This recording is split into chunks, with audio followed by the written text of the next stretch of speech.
안녕하세요. 김호준입니다. 청와대 김미겸 대변인은 어제 조선일보와 TV조선의 풍계리 폭파 취재비 1만 달러 보도, 풍계리 연막탄 보도, 한미정상회담 직후 국정원 평양행 기사를 거론하며 최소한의 사실 확인도 되지 않은 북한 관련 오보가 심각하다며 비판했습니다. 이에 조선 측은 풍계리 1만 달러 기사의 소스는 취재원 보호를 공개하지 않았을 뿐이며 연막탄 기사는 온라인 뉴스팀의 착오였고 즉각 사과했다고 반박했습니다. 그럴 수 있죠. 1만 달러 취재원 실제로 있을 수 있고 또 착오도 있을 수 있습니다. 한 번의 오보도 없는 언론은 없으니까요. 문제는 오보가 아니죠. 문제는 의도다. 조선은 모두가 조마조마하며 지켜보고 있는 현재 한반도 평화 프로세스 이 자체가 마음에 안 드는 겁니다. 그래서 이 과정이 실패하라고 열과 성을 다하는 것이다. 그런 의도 없이 유독 조선만. 어제 청와대 대변인이 이제 특정 언론을 거론해, 특정 기사를 거론하고 굉장히 보기 드문 일이에요. 네, 네. 굉장히 세게 문제제기를 했는데요. 꼭지를 정확하게 따서 날짜까지 일별했습니다. 그게 이제 3개 정도 거론했는데 하나는 풍계리 폭파 취재비 1만 그렇죠. 달러. 네. 이건 뭐 다른 언론들도 사실이 아니다고. 네, 당사자 외신들이 사실이 아니다라고요. 네. 현장에서 확인해 준 바가 있습니다. 뭐 조선 측의 반론은 그런 취재원이 있다. 이메일도 있고 다만 취재원 보호를 위해서 공개할 수 없다. 뭐 그럴 수도 있습니다. 예. 풍계리 연막탄, 그러니까 폭파한 게 아니라 연막탄을 피웠을 뿐이다 하는 거는 심각한 오보인데요, 사실 예. 이거는요. 이거를 이제 확인되지 않았는데 온라인 팀에서 실수로 착오를 했다 이겁니다. 뭐 착오도 있을 수 있는데 제가 이상한 거는 뭐 이런 오보 같은 건 있을 수 있죠. 예. 그리고 북한 관련해서는 예전부터 우리 언론들이 오보 많이 냈어요. 예. 그 북한 관련 보도로 우리 언론에 의해서 죽은 사람 많습니다. 예. 죽었다가 다시 살아난 사람들은 많죠. 그렇긴 한데 최근에 이 TV 조선 혹은 뭐 조선일보 보도는 뭐 취재를 하다 보면 그리고 취재가 어려운 대상을 으로 하다 보면 뭐 있을 수밖에 없는 오보 이게 아니고 뭐 의도가 있는 거 아니겠는가 하는 생각이 들 수밖에 없을 정도로 예. 의도가 뭐냐? 네, 어제 청와대도 그렇게 비판을 하고 있는데요. 죄송합니다. 제가 네. 저랑 이야기가 그렇게 싫어요? 아니 갑자기 목이 너무 안 좋아져서요. 네. 예, TV조선 보도대로라면 북한은 상종 못할 존재다. 이렇게 사기치고 있는 나라에 대해서 어떻게 볼 수 있느냐는 잠깐만요. 예. 목을 좀 푸시고. 예. 어쨌든 잘 안 됐으면 좋겠다 하는 마음이 너무 노골적으로 담겨 있는 게 아닌가. 예. 그러니까 오보에 대한 해명보다는 대체 왜 그러느냐. 예. 에 대한 이야기가 있어야 될 것 같아요. 예. 그게 본질인 것 같습니다. 마음이 그러니까 그런 기사가 나오는 거 아니겠어요? 예. 일반적으로라면, 청와대가 소위 권력이 언론을 이렇게 질타하는 건, 그 자체로 옳지 않다라고 해야 할 일인데, 이번 경우는 이 특정 언론이 무슨 의도로 이러느냐, 왜 그러느냐 대체, 예. 라고 묻지 않을 수 없는, 그런 풍경입니다. 네. 자, 여기까지 하고요. 오늘 첫 번째 뉴스는요? 네, 김영철 북한 노동당 대남 담당 부위원장 겸 통일전선 부장이 미국을 방문합니다. 18년 만에 북한 최고위급 인사가 방미를 하게 되는 건데요. 김영철 부위원장은 마이크 폼페이오 미국 국무장관과 뉴욕에서 고위급 회담을 가지게 됩니다. 자, 목 상태로 봐 제가 말을 많이 해야 될 것 같습니다. 죄송합니다. 갑자기 이러네요. 네. 어제 정세현 전 장관이 저희 스튜디오에 나오셔가지고 이런 전망을 하셨어요. 김영철 북한 부위원장 노동당 대남당당 부위원장이죠. 부위원장이 곧 중국을 거쳐서 예, 방식도 특정해서 얘기하셨는데 중국을 거쳐서 미국을 방문할 수 있는데 만약에 방문한다면 뭐 사실상 협상 끝난 거다. 예, 그렇게 그런 전망을 얘기하셨는데 그로부터 뭐 반나절 지나서 진짜로 딱 그대로 중국을 거쳐서. 네, 베이징 공항에 있는 사진이 공개가 되면서요. 예, 중국을 거쳐서 미국을 방문했고, 예, 이 정도 되면 뭐 정세현 전 장관은 예언자 수준에 등극하게 됩니다. 예, 최근에 정세현 전 장관이 전체적으로 예, 짚어낸 대로 흘러가지 않은 경우가 거의 없습니다. 큰 흐름상에서. 어쨌든 그래서 정세현 전 장관의 어제 진단에 기초하여 얘기해 보자면 뭐 언론에서는 이제 협상을 하러 갔다고 하는데 정세현 전 장관은 그렇게 얘기했거든요. 협상이 끝난 거다. 갔다는 얘기는 예. 사실상 끝났다는 얘기니까 상징적인 의미가 더 큰 거겠죠. 그러면 예. 그 협상을 하러 갔다 구체적으로 뭐 디테일한 협상을 하러 갔다기보다는 아마도 김정은 위원장의 어떤 메시지를 들고 일종의 특사적으로 간 게 아닐까. 예. 네, 그래서 만남이 굉장히 주목되고 있는데요. 트럼프 대통령도 자신의 트위터에다가 김 부위원장이 지금 뉴욕으로 향하고 있다는 사실을 확인한 바 있습니다. 그리고 본인이 띄웠던 편지에 대한 답장이 아니겠냐는 식의 그런 내용도 뒤에 있습니다. 트럼프 대통령. 그렇죠. 확실한 답장에 감사한다라는 네. 표현까지 있습니다. 그러니까 아마 뭔가 뭐 친서를 들고 갔다든가 메시지를 들고 갈 가능성이 높고 왜냐하면 협상하러 굳이 부위원장이 미국까지 갈 필요가 뭐 있습니까? 지금 당장 그 통일각하고 판문점 뭡니까 평화지. 싱가포르에서도 진행되고 네. 있고요. 그러니까 실무적인 디테일한 내용도 다 조절되고 있고 큰 틀의 합의 역시 전화로 하면 되는데 예. 굳이 갔다는 얘기는 상징적인 의미인 것 같고 이건 아마 지난 2000년인가요? 네, 2000년인데요. 네. 예. 그 클린턴 대통령 시절에 네, 조명록 북한군 차수가 18년 전에 방문한 바가 있습니다. 네. 그때는 그 김정일 국방위원장이었거든요. 예. 그때는 국방위원회의 장으로 공식적인 직함을 김정일 위원장이 가지고 있었는데 그래서 국방위원회 차수가 당시에 미국을 방문했죠. 그리고 나서 올브라이트가 답방을 했죠. 네, 연이어 찾아갔습니다. 김정일 위원장. 그때 상호 불가침 조약, 뭐 평화 협정 같은 이야기 얘기했어요. 올브라이트. 그 지금의 폼페이오 역할이죠. 예. 폼페이오 역할일 뿐만 아니라 실제 직위도 똑같습니다. 예. 국무장관이었으니까요. 가가지고 이제 이렇게 해서 불가침 조약 혹은 뭐 평화협정 맺어지나 보다 했는데 한 달 있다가 부시가 당선됐죠. 예. 부시가 당선되는 바람에 엘고가 실제 당시 득표는 더 많이 했는데 플로리다 주에서 예. 이거는 나중에 그 연방 대법원에도 갔어요. 미국에. 굉장히 미국 국내 정치적으로 시끄러웠던 사안이었습니다. 이 선거를 아직도 부정선거라고 믿는 미국인들이 많습니다. 네. 어쨌든 요 한 그 주에서의 선거 결과가 뒤집혔어요. 예. 당시 플로리다 주지사가 부시 동생이었죠. 예. 그러면서 뭐 하여튼 그런 미국 국내 정치 덕분에 예.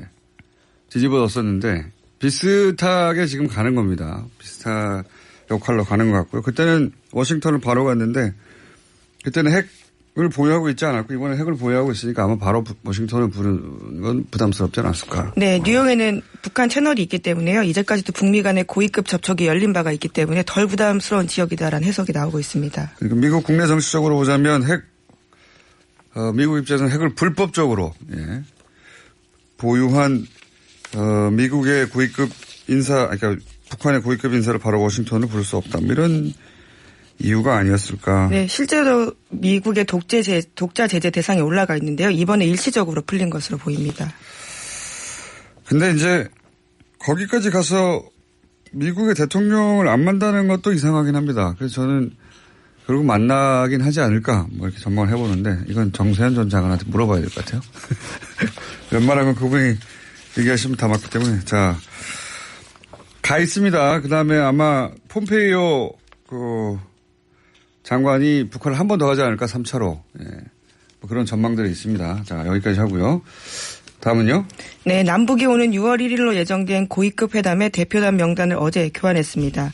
명단을 보면 이번 고위급 회담의 의제를 짐작할 수 있는데요. 동해선, 경의선 철도 연결과 8.15 계기 이산가족 상봉이 될 것으로 보입니다.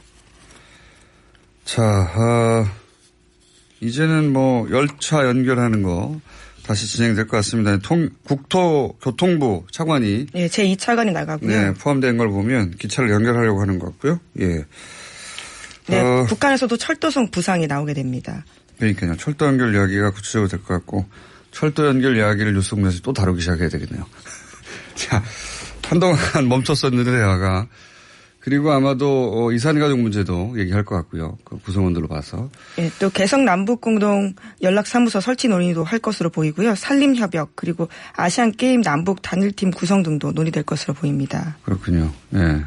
하긴 문체부가 들어왔으니까요. 예. 네, 노태강 차관이 들어가게 됐는데요. 이분이 여기 들어왔군요. 예. 이분이 나쁜 사람으로 찍혀가지고 잘린 분 아닙니까? 네, 박근혜 정부 시절에는 아주 많은 고초를 겪었는데요. 예. 문재인 정부 들어서 평창 올림픽 주관부터 시작해서 이번에는 대표단으로도 들어가게 됐습니다. 그렇군요. 참. 자, 다음은요. 네, 양승태 대법원의 법원 행정처가 작성한 문건 중에는 세월호 사건의 재판부 배당 관련된 내용이 있습니다. 이 사건을 특정 재판장에게 맡기려는 내용이 쓰여 있더라고요. 경향신문이 보도하고 있는데 특별조사단이 이번 3차 조사 결과에 발표하지 않은 내용입니다. 문건 제목을 보면요.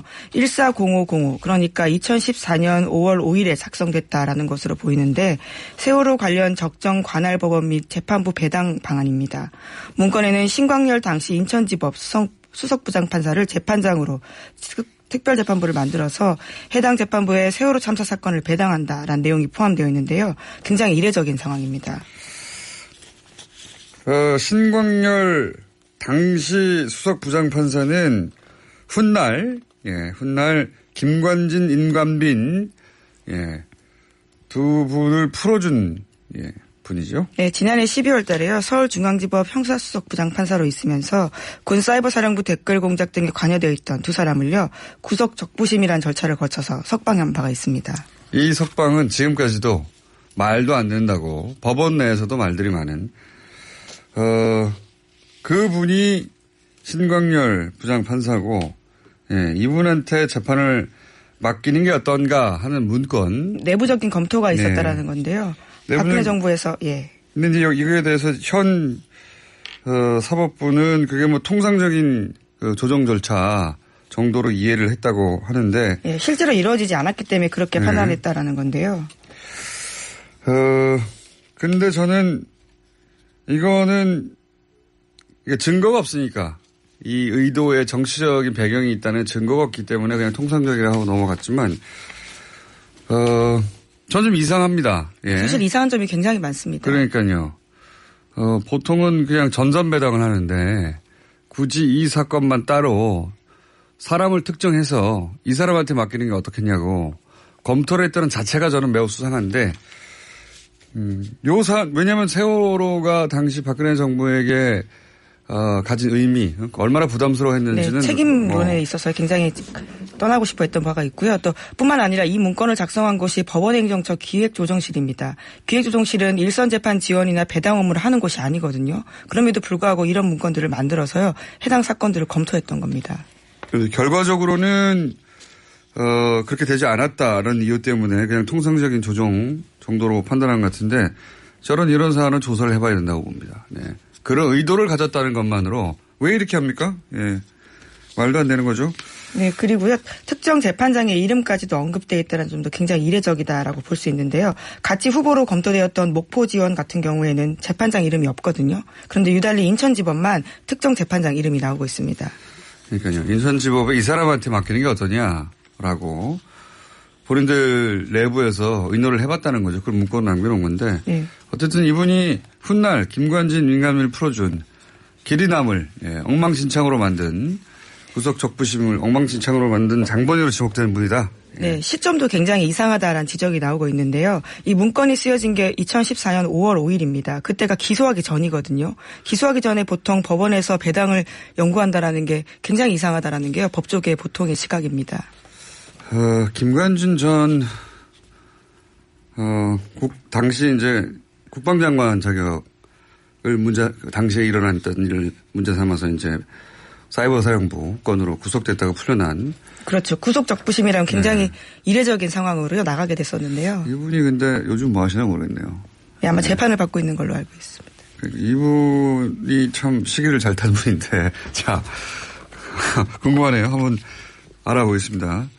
다음은요. 예. 예, 관련된 소식 계속 전해드리면요. KTX 해고 승무원들이 어제 대법원에서 김명수 대법원장과의 면담을 요구하면서 법정 경위들과 몸싸움까지 벌이다 대법정 안까지 뛰어갔습니다.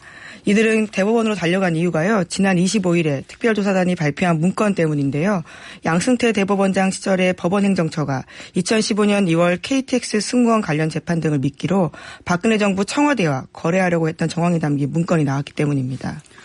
이건 뭐 어제도 얘기했고 했는데 특히 그 KTX 승무원들이 가서 항의란 거, 해고 승무원들. 이게 왜 KTX 해고 승무원들이 대법원에 가서 항의를 했느냐. 저희가 조만간 이 해고 승무원들을 한번 모시겠습니다만은 내용은 간단하게 말하면 이겁니다. 코레일에서 직접 고용이 부담스러우니까, 네, 정규직으로. 당시 이제 비정규직 아웃소싱 한다면서 철도 유통이라고 하는 아웃소싱 회사를 통해서 간접 고용을 했어요. 그러면 일은 물론 KTX에서 했죠. 예. 철도 유통에, 고용이 됐다고 해서 철도 유통 일을 한 게 아니에요. 당연히. 네, KTX 일을 다 했습니다. 예, 다 KTX에서 일을 했는데 고용의 형태만 그랬을 뿐인데 그래서 이제 1심, 2심에서는 실제로 승무원들을 사용한 측은 코레일이다 해서. 그러니까 코레일 직원이다라는 건데요. 그렇죠. 한마디로 코레일 직원인데 고용의 형태가 있을 뿐이다. 1심, 2심은 그렇게 판결했고 그래서 지급되지 않았던 임금이나 소송비를 다 받았어요. 이분들이. 그런데 대법원에서 이걸 뒤집습니다. 네, 1, 2심 이겼으니까 당연히 3심까지 이길 거라고 생각을 하고요. 네. 미리 생활자금 같은 것들을 받았던 건데요. 그게 완전히 바뀐 겁니다. 그렇죠. 회사에서도 당연히 1심, 네. 2심 다 끝났기 때문에 다 지급도 했는데 이걸 뒤집습니다. 뒤집어가지고 이분들은 그동안에 받았던 미지급 임금을 다 토해내야 했고, 그러니까 이유는 뭐냐면 철도 KTX가 아니라 철도 유통에 고용된 거다라고 1, 2심을 뒤집어 버렸어요. 그러면서 뭐라고 했냐면 코레일과 철도 유통, 코레일은 기차를 운전하고 한마디로 말해서 철도 유통은 서비스를 한다. 마치 그 코레일과 철도 유통이 대등한 파트너사인 예, 것처럼. 예, 그렇죠. 네. 그런 계약이 없어요. 예, 실제로 승무 안전 업무를 모두 했습니다. KTX 역승무원들이요. 그러니까 이게 말이 안 되는 건데 대법원이 그렇게 판결을 내렸습니다. 예, 판결을 내려서. 예. 그 대법원 판결 이후에요. 자살한 여자 승무원분이 계시거든요. 그 돈을 돌려줘야 되는 부담감 때문에 결국 우울증에 시달리다가 자살 사건까지 있었습니다. 단순히 돈 때문이 아니라 거의 10년을 쌓았는데 예. 갑자기 대법원에서 이걸 뒤집으니까. 그런데 이 소위 KTX 건이 바로 거래 문건에 들어있다. 사례로. 그래서 이걸 제가 보기엔 이분들이 소송을 진행할 것 같아요. 다시. 예. 예, 받아들이기 힘든 재판 결과로 당연히 보입니다. 그때도 말이 안 된다고 했었죠. 근데 당시 양승태 대법원장 시절에 이렇게 말이 안 된다고 하는 판결들이 있었는데 유독 그런 사건들이 대부분 정권이 기뻐할 내용이었고, 예. 그게 네. 지금 이번에 드러난 것이고. 예, 다 증거가 나와서요. 자, 거래를 시도하였다 정도고, 거래를 하였는지 여부는 사실 조사를 해야 되니까. 네, 그렇죠. 자꾸 고소고발 얘기가 나오는 겁니다. 예. 자, 시간이 거의 다 됐네요. 하나 정도 더. 네, 자원외교 관련해서 산업통상자원부가 13억 조대 혈세 낭비에 대해서 검찰에 수사 의뢰하겠다라고 밝혔습니다. 이명박 전 대통령 포함해서 당시 청와대의 개입이 있었는지 살펴보겠다라는 겁니다. 네, 이명박 전 대통령이 지금 수감되어 있는 혐의들은 몇백억 안 되거든요. 근데 이런 사건들은 몇십 조입니다. 합쳐놓으면. 예, 몇 조, 건당 몇 조씩이니까요.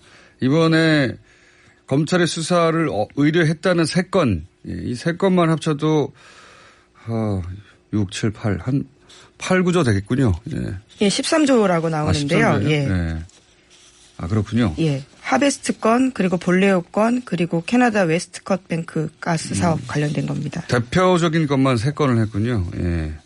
이게 이제 하베스트 같은 경우는 4조를 투자한 다음에, 되돌려 받은 게 100억대인가 그럴 겁니다, 아마. 지금 회수한 게. 다 날아간 거죠, 예. 자, 이게 진짜 시작이다. 이게 진짜 시사회라고 봅니다. 이명박 전 대통령 관련 비리 의혹들은. 오늘 여기까지 하겠습니다. 시사인의 김은지였습니다. 감사합니다.